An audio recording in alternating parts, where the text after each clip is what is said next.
Welcome back to Unstable TV! And you're through to Irish Couple Reacts. And do stay tuned because this happens every week.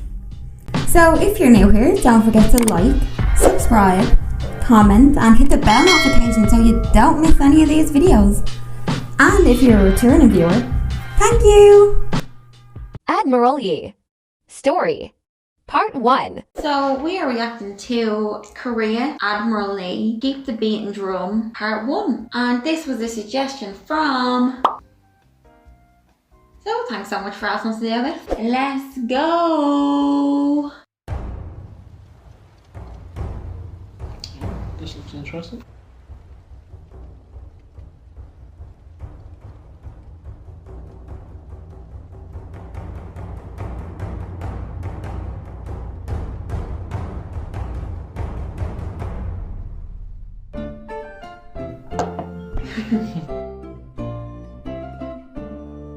The year is 1572, 26 years earlier. Wow. A 28-year-old man rides across an open plain. A group of military men stand quietly, observing.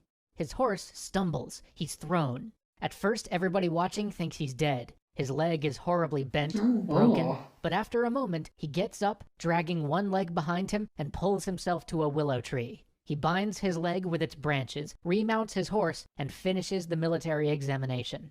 He fails the exam anyway, but 4 years later he'll be back. Really? He'll pass, and so will begin the career of one of the most glorious admirals of all time. It's strange that this man even decided to join the military. Korea had known 200 years of relative peace, threatened only by the occasional raids from the Jurchen tribes on the northern border and pirate crews plying the nearby sea. The military was not a highly respected career choice for a man of noble birth. Taking the civil service exams and joining the ranks of the Confucian court was a much better way to achieve power and success. And yet this man, sun-shin, though he was schooled in the Confucian texts, had dreamed of being a soldier since he was a little boy. And so at last, when he had passed the military exam, he was appointed to a desolate fort along the northern border. While most of the border forts were pits of corruption, seen simply as a place to dump individuals who had fallen out of favor with the court, Yi drilled his men rigorously and refortified his post, bringing it up to true readiness in case of an attack. One day, the provincial governor came by to inspect the post. This was a man all of the fort commanders dreaded, known for his harsh punishments and brutal discipline. But when he came to Yi, he simply said, well done, and moved on. Shortly thereafter, Yi was moved back to Seoul, a sign of growing favor, and he was given a post at the military academy there, training new recruits. He was by all accounts rigorous, diligent, and incorruptible. And this was exactly the problem. At this time, the military academy was actually a tool for younger noble sons to jump up the ranks quickly, and for courtiers to channel their favorite people into the cushiest assignments. And Yi was not cooperating. So, after a short stay in Seoul, he was booted back to a provincial assignment. By July, though, he had secured a position running a naval garrison and was rapidly rising up the ranks again. But here, too, he was schemed against by corrupt officials. Many attempts were made to have Yi removed, but each one he parried expertly until, one day, one of his previous superiors from the military academy, one who Yi had rebuked for corruption, was called to his province to do an inspection. Seeing an opportunity for revenge, the inspector wrote a report castigating Yi, saying he was completely negligent. When the report got to Seoul, Yi found himself dismissed from the military entirely. Wow, that's awful. 4 months later, though, he was vindicated. Found innocent of the charges against him, he was returned to service, but demoted to the lowest possible officer grade. He might have languished at this menial post, but at last his diligence was finally rewarded when he was brought back to meaningful duty by none other than one of his former rivals. One of the fleet commanders who Yi had served under while maintaining the naval garrison had been transferred to the northern frontier, and knowing that he'd need good, capable officers, he requested Yi be sent with him. Soon, though, it became clear that Yi was needed to garrison a fort on the Tumen River, which was one of the demarcation lines between Jurchen and Korean territory. Jurchen raiders roamed far south of the Korean border, looting and pillaging at will. Raids had nearly overrun the nearby frontier province, and so Yi took up the post. He drilled his troops into top shape, and knowing that simply shoring up the defenses wouldn't be enough, he laid his troops out for an ambush and then lured the raiders into Korean territory. He fell on them with a ferocity and a swiftness they had never seen in Korea. Within hours, the tribes were smashed and their power shattered. They would never again be such a threat to the province. But here too, Yi was stymied by a jealous superior, and while the court was jubilant about his success, the official record reads, although the court recognized Yi Sun-shin's meritorious service to the king, it nevertheless decided against awarding him a prize. Wow. That is Shortly awful. after this, Yi's father died, and being deeply rooted in Confucian ideals, Yi retired home for 3 years in accordance with the traditional mourning period. When he at last returned to service, he was put in charge of transportation for the court, but a mere 16 days later, it was decided that Yi was needed too badly at the border, and once again he was sent north. He was to man a small island fortress. Undermanned, crumbling, beyond disrepair, he once again drilled its garrison, shored up its defenses, and week after week sent out a request to the district commander for reinforcements. Then, one morning, as the mists rolled in and most of the men were out harvesting rice because the military was in such a state that men on the border had to harvest their own food, the Jurchen attacked, pouring out of the mist on horseback. Yi Sun-shin only had a dozen men to defend with. He and his handful of soldiers fought desperately, cutting their way to one group of captives and escaping with 50 people the Jurchen would have taken prisoner. But by this time, you know the story. In order to avoid blame, Yi's superior, a man named Yi-il, blamed the entire defeat on Yi Sun-shin. He had him brought back to the capital, tortured, and put on trial in an attempt to have him condemned so that Yi-il could avoid any of the blame. But Yi Sun-shin did not crack under torture, and when it came time to take the stand, he said this to Yi-il. My lord, you are asking me to assume the whole responsibility for the misfortune, but you are wrong. May I remind you that you have always refused my frequent request for reinforcement. The defeat was not a result of my negligence of duty, but in large part, your fault. Therefore, it is not I, but you, who should be held responsible for the defeat. The court was stunned. Many of them knew of Yi's record and were inclined to believe him, so in the end, he was allowed to live, but he was stripped of his rank, again, and returned to the army as a common enlisted man, starting over at the very bottom, as if he'd never taken the military examinations. Wow. He was once again placed on the northern border and asked to fight the invading tribes, and once again, he did so with distinction, until finally, in 1588, he asked that he be allowed to retire. But storm clouds were gathering over Korea, and some, especially his longtime friend, a man named Ryu Sung-young, recognized that soon the country would have need of good military men. While Yi had struggled through his career in the military, Ryu, his childhood compatriot, who had been his companion in games of war, had risen to be Prime Minister of Korea. Wow. It was actually through Ryu's influence, and because of his subtle aid, that Yi had time and again survived the machinations held against him. Now, Ryu planned to see that Yi would take his rightful place for the war he feared was coming. On the next episode of Extra History, remember how in the Sengoku Jidai episodes we talked about that messy Japanese invasion of Korea? Well, that's about to happen. Join us as Yi and Ryu take on the Japanese forces, as we delve into the differences in government, technology, and arms between these two nations, and as we explore the first few disastrous weeks of this war. What did you think of that? That was a good mix of historical fact and like it had a hint of humour in it as well. Yeah. Which I feel like that makes you understand it more. Yeah. What did you think? Exactly that. Like, it was brilliant. It was well put together. It keeps you interested the whole way through. A lot of history stuff can bore you. Like, we all watch content on YouTube, so we know when history stuff can bore you. But that was a great mix of animation, humour, and I will say one thing: give Yi his flowers. This man has been through it all. Give Yi his flowers. He is just out here breaking his back for the military, and they don't want anything but to kick him down the ladder again. He had a time in that military, didn't he? Yeah, literally. Corruption runs deep. Yeah. Not anymore, obviously. Admiral Yi. Story. Part 2. So, we are going to be taking a look at Korea, Admiral Yi. This is part 2. Be like a mountain. Let's go!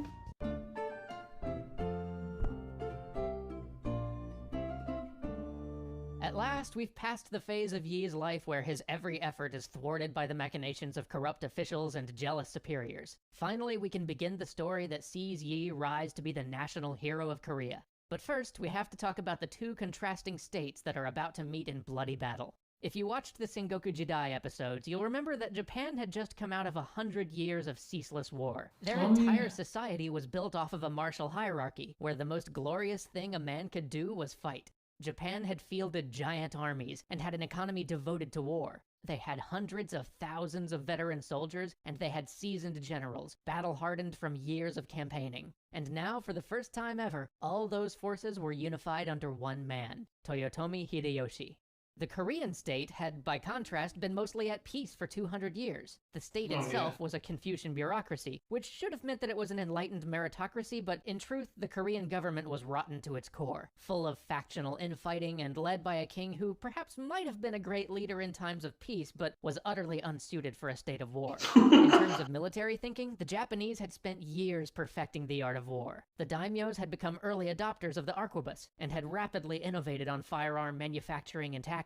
They had created movable field works to protect their gunners, coordinated the use of spears and arquebusiers, drilled the men to release large, simultaneous volleys to break up a charge, and trained them to wait to fire until they were within an effective range. They were such enthusiastic adopters of the arquebus that when the Japanese eventually arrived on Korean shores, about a quarter of their total force would be armed with this fearsome weapon.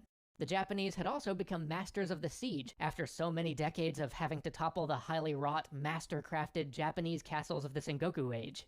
The Koreans, on the other hand, had largely ignored the introduction of personal firearms, and still relied mainly on the bow. But because the bow is a weapon that requires a great deal of training, and the Korean military was in a dissipated state, the actual number of effective troops they could field with this weapon was now very limited.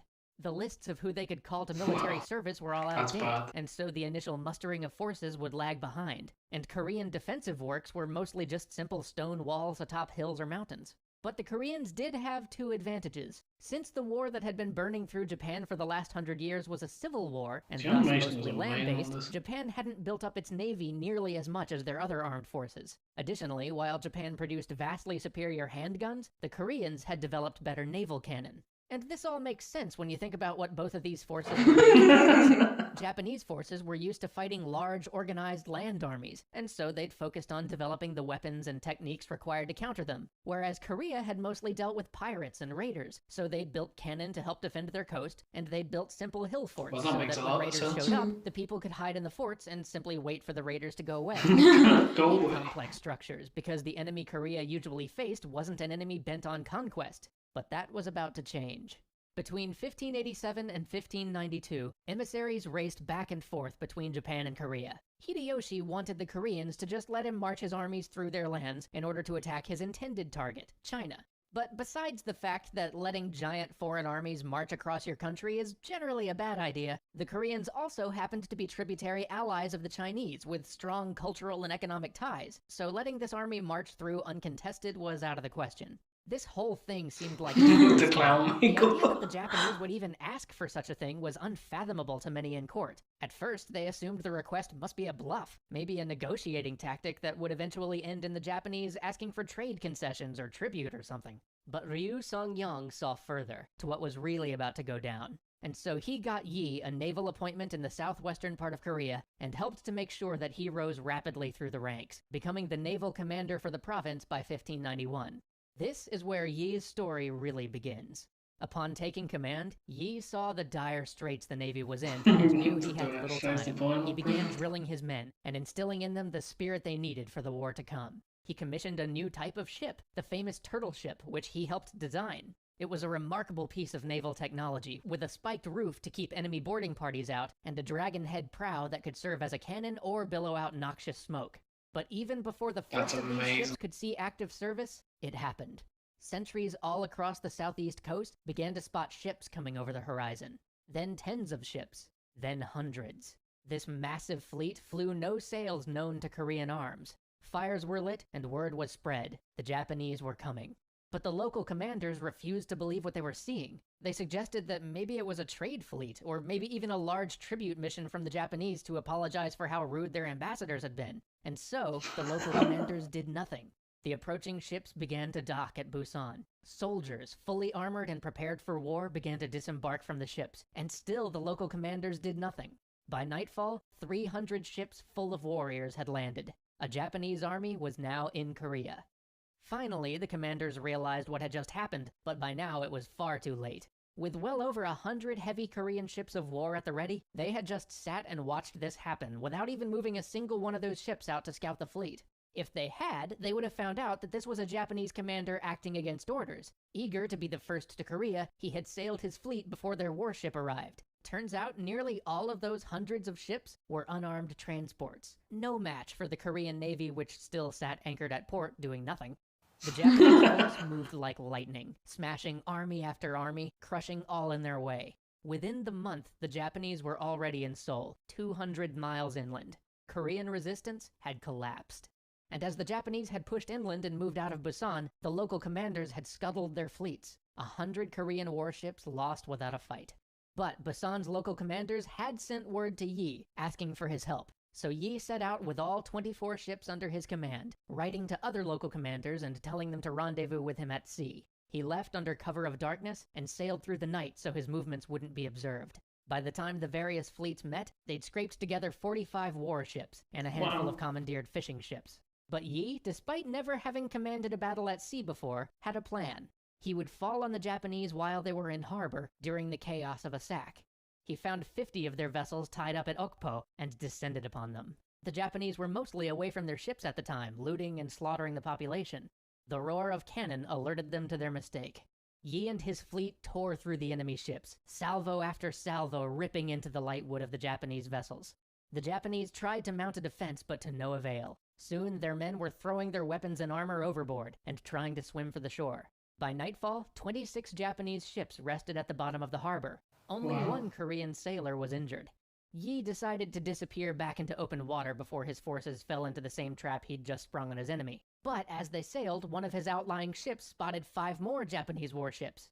Yi fell upon them with a vengeance. Only one managed to escape. Then new reports came in of 13 more ships near Chennai. When the sailors on those ships saw Yi, they abandoned their vessels entirely and fled on foot into the mountains. 43 Japanese ships sunk, and Yi had not lost a single vessel. He was promoted to General Command of the Southern Navy for his actions, but the sight of Japanese slaughtering civilians would stick with him forever, and harden his resolve to defend the people of Korea. Join us next time as everyone else in Korea keeps losing, and Admiral Yi keeps winning. Wow. That was brilliant, and join us next time as they all keep losing and Admiral Yi keeps winning. Wow. What did you think of that? The one beforehand, his life was just really tragic. Yeah. And everybody just seems to be just having a plan for absolutely everything and just winning it all. Yi is literally like a minute man. Yeah. He's ready for action. Even things he hasn't faced before, he's just ready to jump in and get into it. Boat? What's a boat? I'll tell you what a boat is. Yi has never been on a boat and just has this brilliant plan hatched. Just going back to where Yi came up with that ship, the turtle ship for Navy, like that is genius. That's up there with the Vikings naval. Like that is brilliant how well he put that together. Like the spiked roof on top to stop boarding, and then the dragon head. Like imagine that approaching your fleet in the night. That'd frighten you. That'd drive morale down quickly. That was a nice addition, where like the smoke comes out and that's where the cannon shoot went well. I like it. It was pretty tragic like in the first season, and this he's just like on top of his game. It's like we're starting to see like real growth of him now. Yeah. Admiral Yi. Story. Part 3. 3 of Admiral Yi, and this is Admiral Yi, the bright moonlight of Hansaro. Extra history. Sorry if I pronounced that wrong, I probably did. Let's go.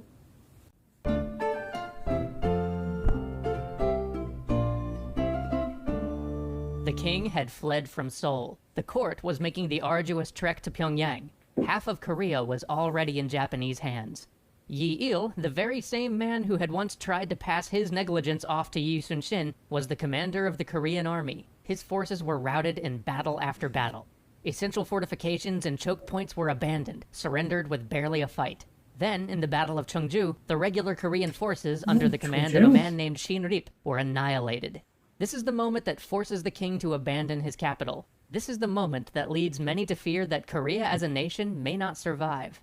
But on the very same day that the king fled from his seat, Admiral Yi was destroying the Japanese fleet in Okpo Harbor. Wow. Hope for the nation lived in a handful of ships plying the coast.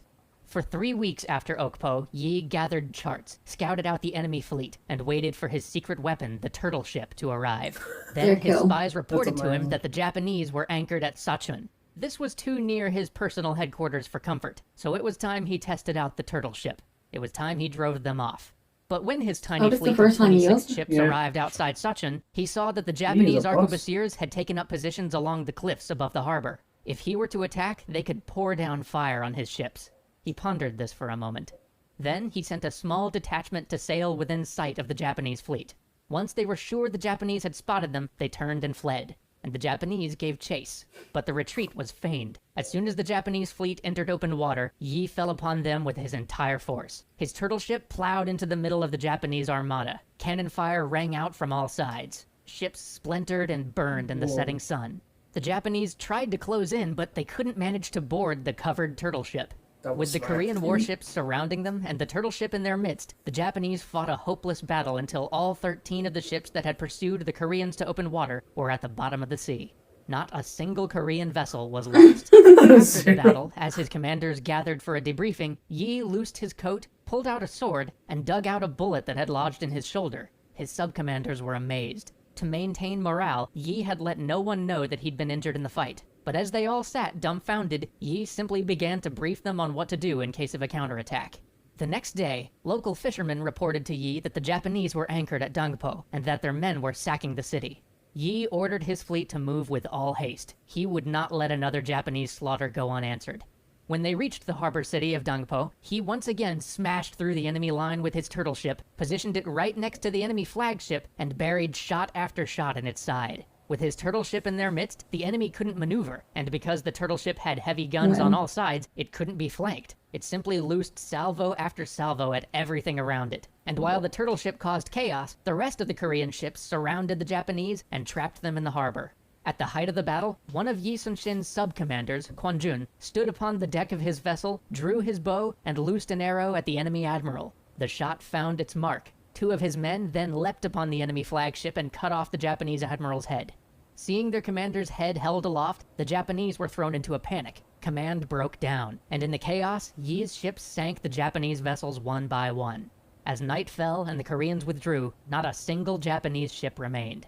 2 days later, another Korean fleet, a fleet that was supposed to have joined them before any of this began but ran behind, finally rendezvoused with Yi, bringing his squadron up to 51 ships in total. With this larger force, he began to chase down rumors of another anchored Japanese fleet sacking a Korean town. The rumor turned out to be true, and again, Yi pounced upon the Japanese while they were disorganized, plundering a town. Again, Yi sent his turtle ship into their midst, and again, he used a feigned retreat to lure them out into open water. Although this time he did it to keep the Japanese from fleeing to shore if they were defeated. They fell for it Again, they followed, and again, upon his signal, his fleet twice, turned upon their pursuers. Again, the Japanese admiral fell in the battle, and Japanese morale broke. Again, the Koreans trapped the fleeing vessels, and again, the Japanese fleet, 26 ships in all, was destroyed, without a single loss for Yi's forces. Turtle ship was OP. Right there. Upon hearing of all this, Hideyoshi was furious. He was so close to conquering Korea. His men had taken Pyongyang. The Korean court had been driven all the way to a tiny border village. Any further and the King of Korea wouldn't even be on Korean soil anymore. There was only one province he had not yet been able to overrun, Chola, where Yi was based. And without control of the sea, he couldn't resupply his massive army in the field. Yi must be destroyed. The order was given. There would be no more land raids from his navy until Yi's fleet was at the bottom of the Tsushima Strait. He ordered his admirals to pool their forces and to form a massive fleet to sweep aside this admiral that was causing him so much pain. The 3 main Japanese admirals were to gather their fleets in Busan, but the admiral with the largest fleet, Wakisaka Yasuharu, decided that bringing the fleets together was taking too long. Side note, if you watched our Sengoku Jidai series, this is one of the men who would eventually betray Ishida at the Battle of Sekigahara. Anyway, eager for glory and unwilling to wait for the rest of the Japanese forces, he set out with his 73 ships. I mean, why wait? He had 73 of the best ships in the Japanese fleet, and he knew Yi's armada, however devastating they might have been so far, was a small force. But Yi hadn't been idle after his last battle. He'd been drilling his men in new tactics and constructing additional ships. With these new additions, his fleet now numbered 56, and most importantly, with 2 new turtle ships he could bring to bear. On July 7th, 1592, a local farmer came to tell Yi that he had seen a huge Japanese armada, at least 70 ships strong, in the Kyonerang Strait. Yi had his fleet there by the next day. Knowing that he couldn't maneuver in the strait, Yi sent out 6 of his ships to lure the Japanese, and sure enough, the entire Japanese force followed at all haste. But this time, the Japanese faced yet another surprise. This technique of luring out the Japanese had been working so well that Yi had trained his men in a special formation called the Crane's Wing, where they would form a U around the enemy vessels that chased his ships, compressing them from all sides, making them easy targets, and leaving them no room to maneuver. The Crane's Wing descended. The sound of cannon fire ripped the air. One of the largest naval battles in world history raged for hours. But when the smoke cleared, 47 of the Japanese ships were sunk and 12 were captured. Only 14 of them escaped to the harbor at Busan, and still, not a single Korean ship was lost. The next day, Yi was informed of the location of the other 2 admirals' fleets. They were anchored together at Angulpo. Yi saw the opportunity for a decisive blow, and so he set his vessels fresh off the last battle towards another attack. This time, though, no matter what he tried, the Japanese refused to be lured out of their position. So Yi sent his ships in small assault squads, using their superior range to hammer the largest of the Japanese ships, then moving clear so another squad could circle in and fire. The battle was long and bloody. Though still none of Yi's ships were sunk, between the action outside of Kyonerang and the Battle of Angulpo, hundreds of his sailors were wounded. It was the most damage the Japanese had done to Yi's fleet to date.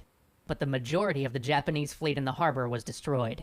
Only a few ships remained, and these Yi ordered not to be touched, because many of the Japanese soldiers had fled to the nearby shore, and, as he said, many brigands escaped into the mountains where local inhabitants have taken refuge. If all the Japanese ships were to be burned, the brigands would massacre Korean citizens in revenge. As he expected, instead of slaughtering the peasants in the hills, the Japanese boarded their remaining boats and slipped away in the night. 6 days later, upon hearing the news of these calamitous defeats, Hideyoshi ordered all offensive naval operations to cease. From now on, the Japanese Navy would only guard the passage to Busan. And so, with one stroke, Yi destroyed all of Hideyoshi's hopes for invading China.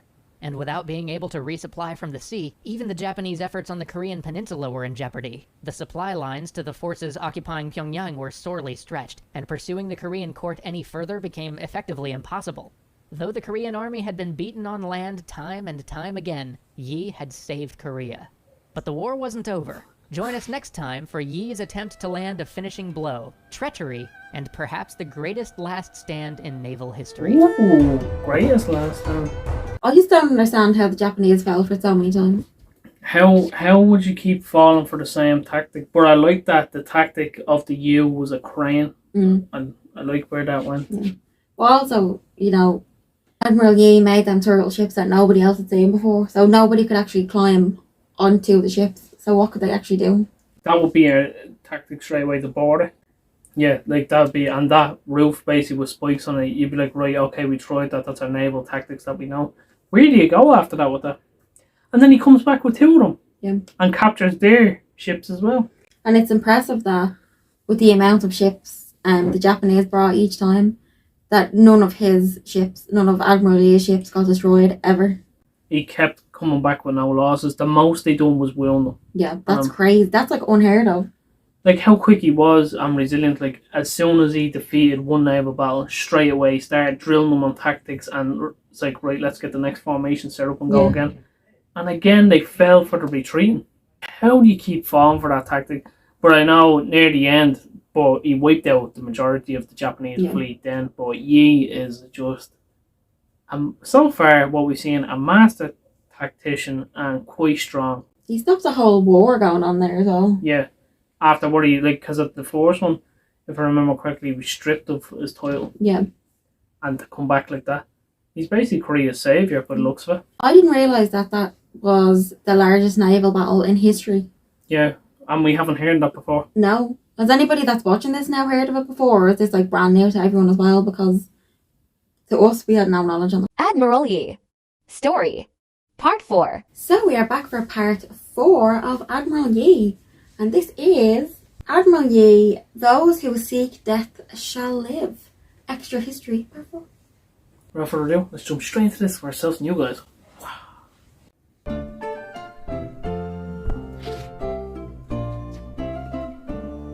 Last time, we left Yi storming through the waters south of Korea, savaging the Japanese fleet wherever he went. He had driven them first to consolidate their forces to try to thwart him, and then, finally, to give up on offensive naval operations entirely, restricting their fleets to just defending the vital supplies coming in at Busan. Now it was in this last harbor that Yi would attack them. In the 2 months since the Battle of Angulpo, Yi had Ruthless. trained his men, reinforced his fleet, and tried to rationalize the structure of Korean naval command. Now, on September 1st, 1592, he was ready to take on the combined Japanese armada at Busan.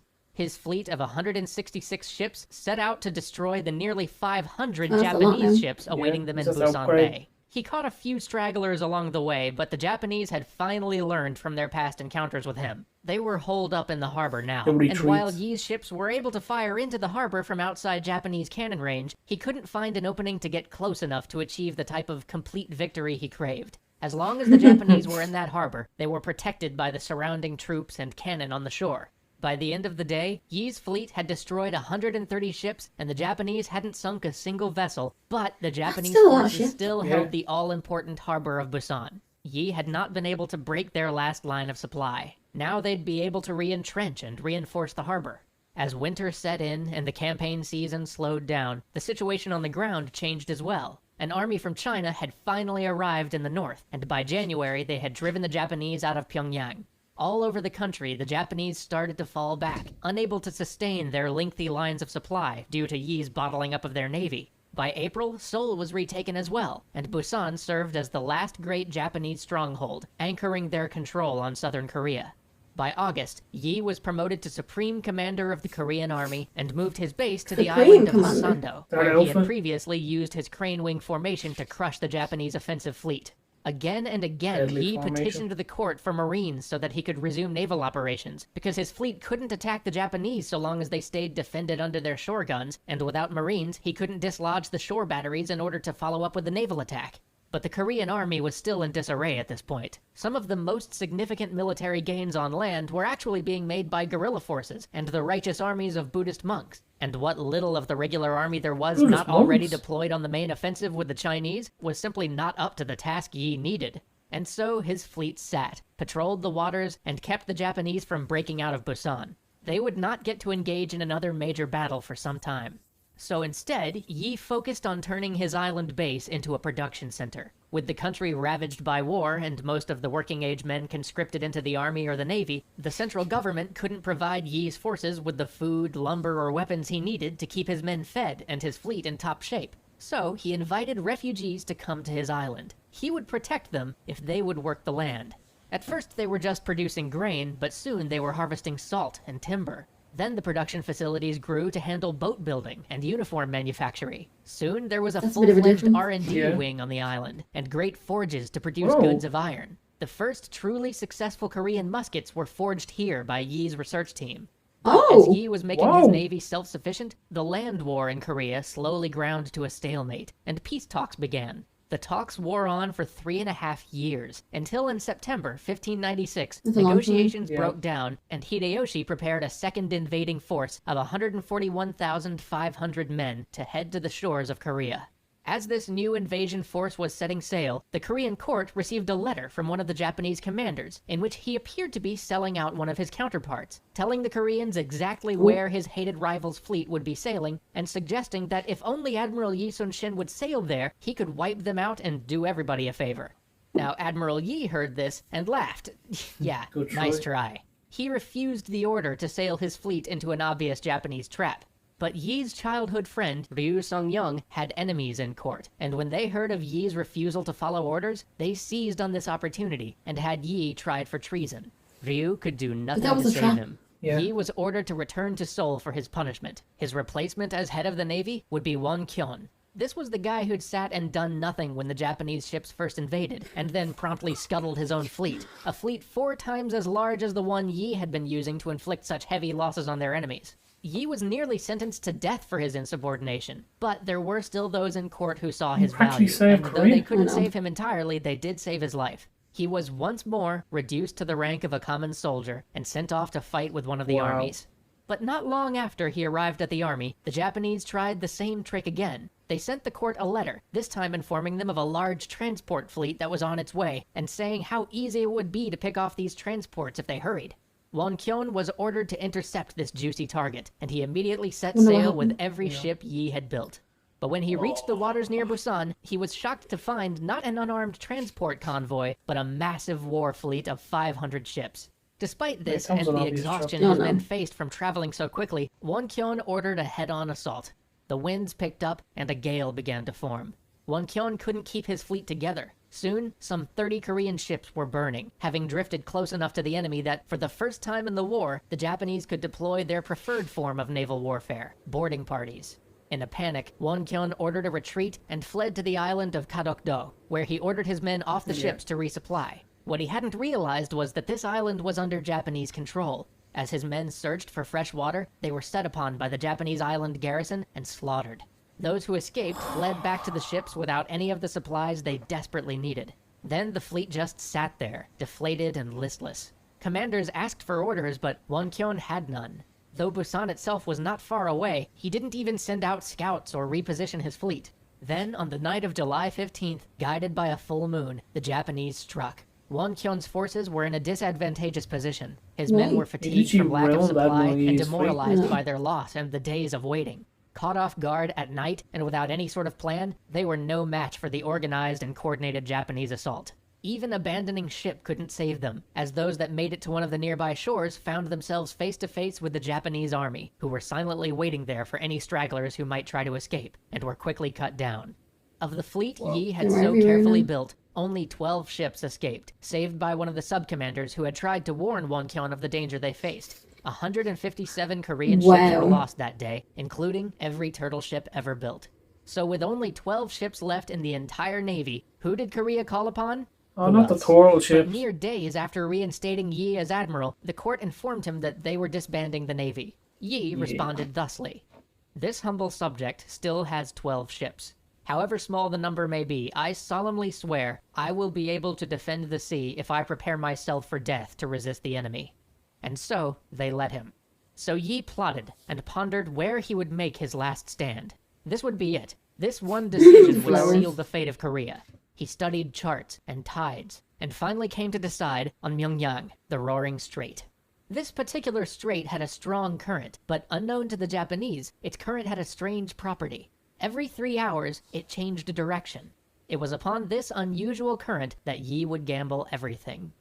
On September 16th, the Japanese fleet, looking to destroy the final remnant of the Korean Navy, found Yi's scouts at the mouth of the strait. They chased the scouts into the strait, and that's when Yi fell upon them. Yi's flagship dashed into their midst, roaring cannon and tearing through Japanese timber. But his ship Did they seriously fall for that retreat possessed by fear at facing such a large force, had lagged behind. Eventually, though, seeing the havoc Yi's ship was wreaking on the enemy, they took heart. Messengers were sent from boat to boat with a mix of inspirational words, threats, and the hope of victory. And soon, the rest of Yi's tiny armada dove into the fray.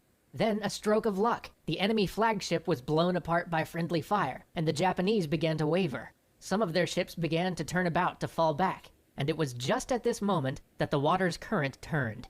The strait was too narrow for all the Japanese ships to maneuver around each other, and with the current roaring against them, ship slammed into ship.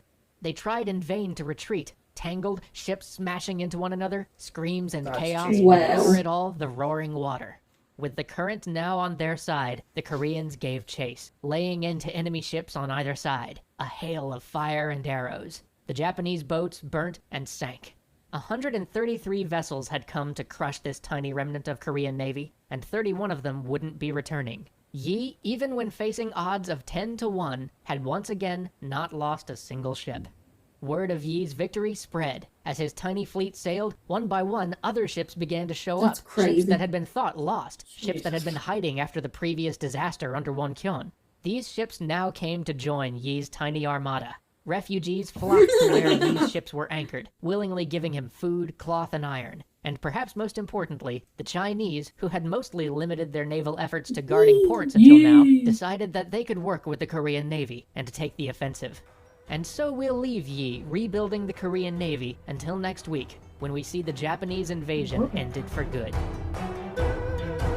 Again.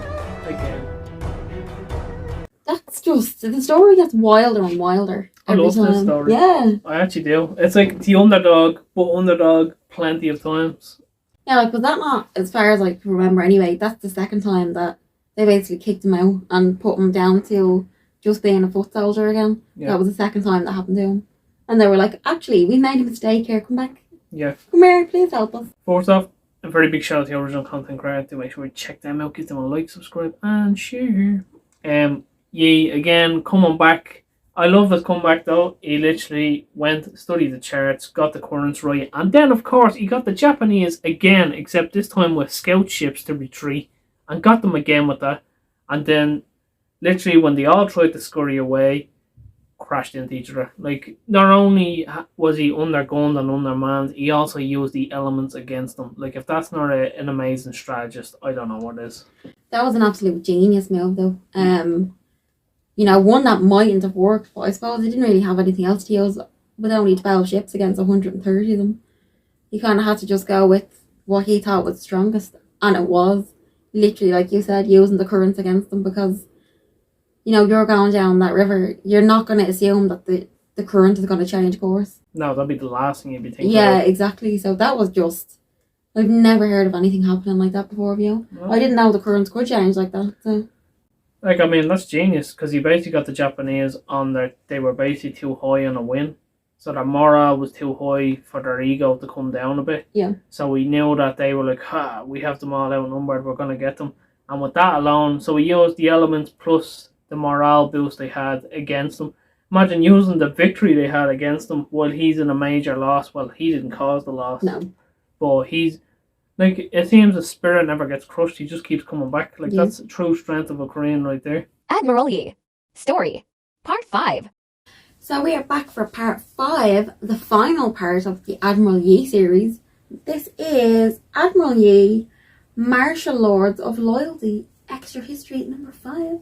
Let's go! Let's go!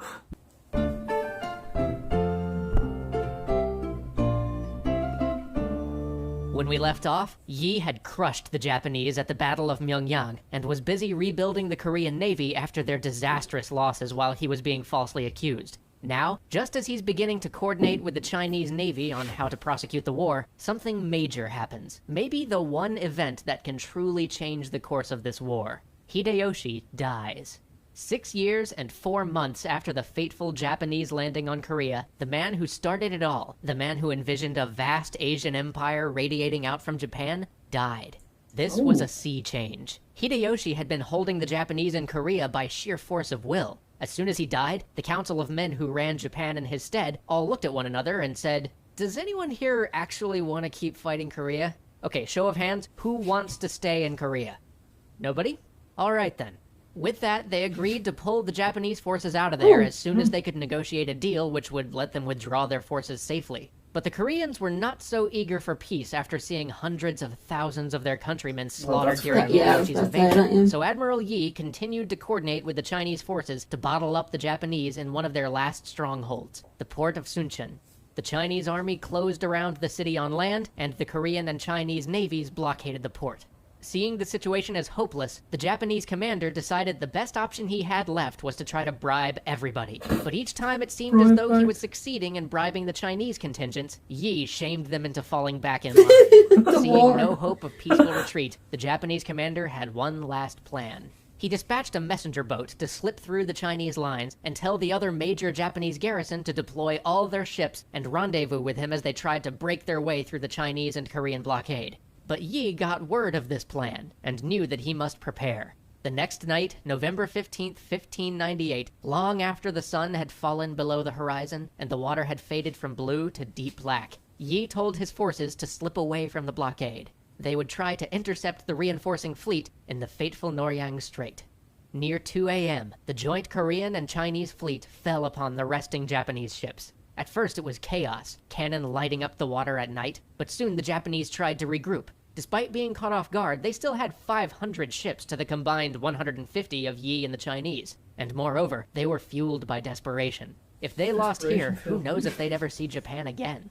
But the Allied forces had two advantages going for them as well. For one, they had once again caught the Japanese in a strait where they could not easily maneuver their massive fleet. And two, even if they could maneuver, many of their ships were transports, which were only useful for boarding and arquebus fire in a fight. In desperation, the Japanese attacked, driving their ships through the withering hail of the enemy cannonade. They kind of had to. Unfortunately for Yi, the Chinese commander, who wasn't used to fighting the Japanese and had no experience with Yi's long-range form of naval warfare, charged forward to meet the Japanese fleet and prepared to engage them in hand-to-hand combat. The Chinese commander was surrounded. Dozens of Japanese ships descended on the Chinese flagship. Yi ordered his own ship to attempt a rescue. Yi's flagship plunged into the midst of the enemy. He was committed now. It would be fierce, close combat the rest of the way. Exactly the type of fight Yi had always tried to avoid.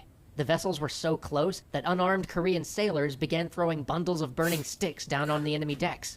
As Yi's ship broke through the waves, he spotted 3 of the enemy's admirals standing on the deck of one of the Japanese ships attacking his ally. And so, Yi drew his bow and loosed. One of the admirals fell. For a moment, there was almost a silence in the midst of the fighting, as everybody looked to see where that arrow had come from. Then one of the Japanese admirals roused himself from his shock and shouted that it was Yi. All the ships must attack Yi. All the Japanese vessels turned and began to give chase to Yi's flagship. But now it was the Chinese admiral's turn to take action, and his ships tore into the vessels pursuing Yi. Soon the fight was on the deck of the Chinese flagship, Chinese Dao sparking against Japanese katana. In the end, the Japanese boarding parties were repelled, but many from both sides lay dead on the deck. As dawn began to bring light back to the scene, everyone could see how badly the Japanese were faring. They attempted to flee, but Yi would have none of it. These people who had come to his land, who had despoiled his home, who had slaughtered his people and endangered his nation, no, he would not let them flee. He grabbed the mallet from the ship's drummer and began to beat the war drum himself, urging his ships to go ever faster. The haunting echo of the drum pushed the fleet on. Its beat hounded the Japanese, bit at their heels. His fleet moved like it never had before, the drum steadily beating like the call of the god of war. They were upon the Japanese. Cannons roared, arquebuses answered. Shouts and screams were heard as ship after ship was caught by the pursuing fleet, possessed by the beat of the drums of war. But then, just for an instant, the drums faltered. Seen by no one but his son, his nephew, and a loyal servant, Yi had been struck by a stray arquebus ball. They rushed to his side as he slumped against the drum, trying to aid him, asking if there was anything they could do. With his last breath, he said to them, "We are about to win this war. Keep beating the drum. Do not let anyone know of my death." His son picked up the mallet and continued the beat. Dressed in Yi's armor, his son and his nephew took up the command. For hours, they were Yi, commanding as he would, with all his ability and skill. None of Yi's officers ever realized he had fallen until, as the battle was closing, the Chinese flagship was once again surrounded. Yi's son ordered his ship into the thick. They darted forward, breaking the cordon around the Chinese flagship, helping the Chinese to escape. The fighting was fierce, but it was near the last of it. And as the day closed, the Chinese admiral sailed toward Yi's flagship and called out to thank Yi for saving him, to invite Yi to celebrate the glorious day together. But he was met by Yi's son. Instantly, he knew what had happened, and 3 times he threw himself to the deck, wailing and crying out, "Even after death, you saved my life." This was the last battle of the war. 300 Japanese ships were destroyed or captured. After this, the remaining Japanese garrisons would either be captured one by the Chinese and Korean forces, or slip back to Japan to fight one last struggle before Tokugawa's ascension as shogun. At last, the Imjin War was at an end. Hideyoshi's dream of a Japanese empire was broken. Korea was free. But Yi would never see it. Thousands turned out to see his body returned to his small home village. People lined the road and wailed at the passing of a man they may never have met. The Chinese admiral wrote for him a eulogy, and even the court and the king tried to make their recompense. And so passed the man, so ill-treated in life, so often demoted and accused, the man who would forever be known as the martial lord of loyalty. He was a very long question. That was a brilliant series. That was an incredible story. Big shout out to the original content creator. Do make sure you check them out, give them a like, subscribe and share. And a very big shout out to Juju for suggesting this to us. We do appreciate you again. Absolutely. If it wasn't for you suggesting this to us, we would have never even heard about this story. Shout out for being our Patreon as well and getting this story up for us as quick as we could. The story itself, to see how Yi is, like from start to finish, seeing how he was treated, and without any hesitation, every time the call was there for his country, he took up the arms and defended his country. Now, big plot twist, I didn't realise his nephew and his son were on the ship with him the whole time. Where did his son come from? Like, all of a sudden he just has a son. Yeah, there was no mention of that. Well, I know it was about Yi, but like I would have liked to know the son was there. Getting upset there when they killed Yi like that, but a very, very good show of morale there where he done. You don't let your soldiers know or let the country know that you've fallen because the morale will drop. A lot of good tactics to take away there. Very good tactician. I wonder, did they ever find out who gave him the last shot and took his life? I wonder, does anybody know that? Because it seems like they don't, and it just kind of happened so fast and so random that nobody ever seen. A brilliant underdog story from start to finish, and we're glad this was sent to us. It's crazy to see how one person can change the course. Because if they didn't invite Yi back to be the Admiral again, Korea probably wouldn't be where it is today. It could have possibly have been under Japanese rule. Yeah, it could have been either Japanese or Chinese rule, with looks of it. Yeah, that's true. Good thing Yi took out the spray bottle and stopped the Chinese from taking the bribe. His story, like, even though he wasn't as respected as he should have been, which he should have been given all his flowers, but it was all about his country at the end of the day. And I like the way he didn't just let the Japanese walk away from it. Yeah. That was a real, like, no, we're taking this one back for Korea. Well, I mean, it's one of them things. If they had it left, they could have easily just came back again. Yeah. So, people could have just thought that was a trap again too. Yeah, that's true. Just such a good story. But which God of War, though, was it Guan Yu? If anyone doesn't know what that is, that's to do with the Han Dynasty. So, of course, guys, don't be shy if you want to let us know about anything further like this. And if you want anything immediately, go up straight away. If you want your reaction prioritised, come on over to our Patreon and help us towards that. So drop a comment below and let us know what you thought of this Admiral Yi series. And if you've heard of Admiral Yi before, or if you haven't, or anything about this war that you may have known that hasn't been mentioned, let us know. And as always, you were beautiful people of YouTube, and we have been Unstable TV. That has been our 2 cents.